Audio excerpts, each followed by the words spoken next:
Hello everyone. Yesterday I have explained you 1 mark questions of Indian economic development from sample paper 1. Today I'll be continuing with 3 marks questions and 4 marks questions. In 3 marks questions we have a question. Recently Indians have drifted away from the traditional knowledge and practices and caused large scale damage to environment. This is a statement कि recently Indians जो है traditional knowledge और practices से दूर हट गए हैं और उन्होंने अपने एनवायरनमेंट को बहुत ज़्यादा नुकसान पहुंचाया है. What you have to do is, question is, explain how adopting the traditional practices can be helpful in achieving the objectives of sustainable development. कि अगर हम अभी भी ट्रेडिशनल प्रैक्टिसेस अपनाएंगे तो कैसे हम जो सस्टेनेबल डेवलपमेंट करना चाहते हैं वो हम कर पाएंगे. So here we have to pay attention. हमको यहाँ पे क्या चीज़ देखनी है, हमें ये चीज़ देखनी है कि हमें ट्रेडिशनल प्रैक्टिसेस हमारी कौन कौन सी थी. सबसे पहले 3 मार्क्स का है, कोई भी 3 पॉइंट्स आप लिख सकते हैं. आप एग्रीकल्चर को ले सकते हो.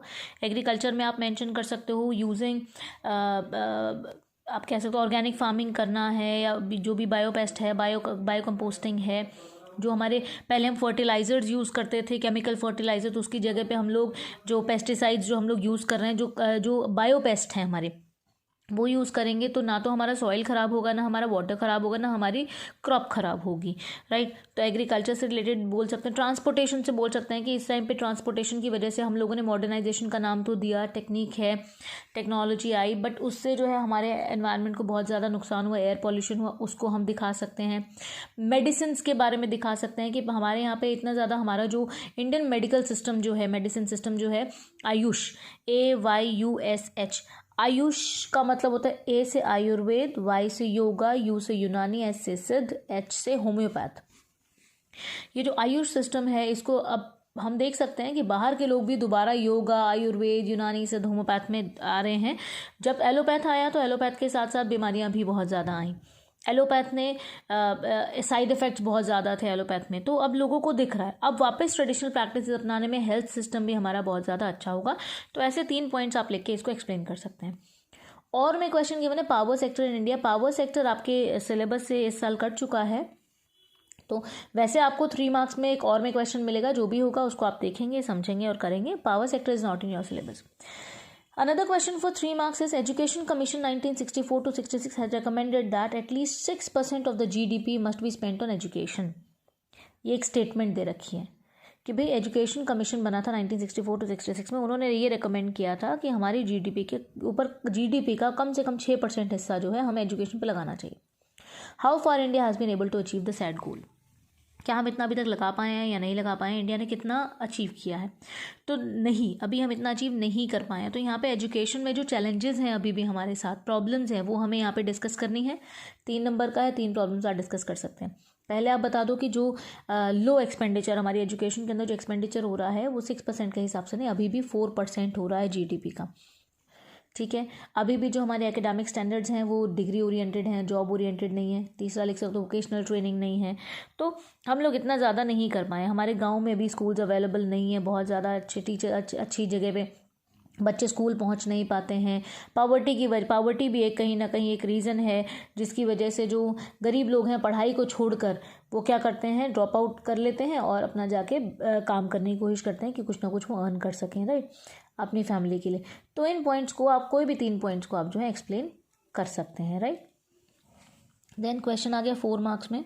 The opening up of Indian economy has led to a rapid increase in foreign direct investment and foreign exchange reserves of the country. This is also a statement. आगे लिखा है डिफेंड और refute. Defend means you are standing by this statement कि नहीं ये statement ठीक है. Refute means you are against this statement कि नहीं ये स्टेटमेंट ठीक नहीं है. आप खुद समझो. ओपनिंग ऑफ इंडियन इकोनॉमी का मतलब लिबरलाइज किया, ग्लोबलाइज किया, प्राइवेटाइज किया, खोल दिया इंडियन इकोनॉमी को, न्यू इकोनॉमिक पॉलिसी लेके आए. उसकी वजह से क्या हुआ, लिबरलाइजेशन की वजह से क्या हुआ, क्योंकि इंपोर्ट एक्सपोर्ट बढ़ गया, ग्लोबलाइजेशन की वजह से बॉर्डरलेस वर्ल्ड बन गया. तो हमारे इंडिया के अंदर फॉरेन डायरेक्ट इन्वेस्टमेंट बढ़ी और फॉरेन एक्सचेंज रिजर्व्स बढ़े. Yes it is true, I defend the statement. तो फिर उसके बाद बताना है कि फॉरेन डायरेक्ट इन्वेस्टमेंट में क्या चेंज आया. फॉरेन डायरेक्ट इन्वेस्टमेंट कह लो या फॉरेन इंस्टीट्यूशनल इन्वेस्टमेंट कह लो, जहाँ पहले 40% की लिमिट थी वो इंक्रीज होकर 51% तक बन गई. फॉरेन एक्सचेंज रिजर्व्स बढ़े क्योंकि हमारा एक्सपोर्ट बढ़े. जो भी हम लोग चीज़ें बनाते थे हम लोगों ने एक्सपोर्ट बढ़ाने शुरू किए, बाहर हम लोगों ने अपनी चीज़ें बेचनी शुरू की. ऑब्वियसली जब हमारा ट्रांजेक्शन्स बाहर से बढ़ा तो हमारे रिजर्व्स भी बढ़े. तो आपने लिबरलाइजेशन और ग्लोबलाइजेशन के जो बेनिफिट्स हैं, जो फॉरेन डायरेक्ट इन्वेस्टमेंट और फॉरेन एक्सचेंज से रिलेटेड थे, वो आपको लिखने हैं। ठीक है, ये आप लिबरलाइजेशन के अंदर एक पॉइंट भी है फॉरेन एक्सचेंज रिफॉर्म्स, उसमें ये दोनों पॉइंट्स हैं, आप इसको अच्छे से देखेंगे और आप उसको लिख लेंगे। 4 नंबर का है, 2 मार्क्स ईच। नेक्स्ट 4 मार्क्स में आपको दे रखा है और में क्वेश्चन है, either you can do first 2 terms और you can do another 2 terms. आप ये नहीं कर सकते कि ए इसका करो बी नीचे वाले का करो, नो, आपको एक ही साइड के दोनों टर्म्स करनी है एक साथ। तो यहाँ पे टर्म्स दे रखे हैं डिसइन्वेस्टमेंट और इम्पोर्ट सब्सटीट्यूशन, आपको इसके बारे में एक्सप्लेन करना है।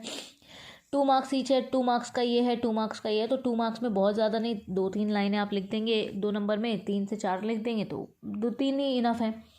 ऐसे ही और में आउटसोर्सिंग और कोटा दे रखा है, इसकी डेफिनेशंस आपको लिखनी है। ये सब आपको मैंने करा रखा है। लिखना कैसे है ये आपको बता रखा है, बट कितने लाइंस में लिखना है ये मैं अभी आपको बता रही हूँ, इसीलिए क्वेश्चन पेपर हम लोग सॉल्व कर रहे हैं। 4 मार्क्स का है तो 2 मार्क्स ईच है, तो 2 मार्क्स के हिसाब से आपको थोड़ा थोड़ा इसके बारे में बताना है। 4 मार्क्स में एक और क्वेश्चन है जहाँ पे आपको एक टेबल गिवन है। ये टेबल हम लोग अपनी बुक में पढ़ चुके हैं, उसके बारे में 2 क्वेश्चन हमसे पूछेंगे। Comment upon the population growth rates among the 3 countries. ये 3 कंट्रीज़ हैं, इंडिया, चाइना एंड पाकिस्तान, इनकी ग्रोथ रेट के बारे में हमको, पॉपुलेशन ग्रोथ रेट के बारे में कमेंट करना है। तो हमें ये देख रहे हैं annual growth rate of population in percentage, ये है, इस पे हमें कमेंट करना है। तो कमेंट में हम क्या लिख सकते हैं, the highest population growth rate among the 3 countries is of Pakistan, that is 2.1. Then comes India with 1.2% annual growth rate of population, and the least annual growth rate population is of China, and it may be because of the one child policy adopted by the China. इतनी line भी अगर आप ढंग से लिख लेते हैं तो आपका ये 2 नंबर का आंसर कंप्लीट हो जाता है। नेक्स्ट है, which country has most skewed sex ratio. सबसे कम सेक्स रेशियो किसका है? सेक्स रेशियो मतलब 1000 आदमियों की तुलना में कितनी लेडीज़ हैं, ठीक है ना।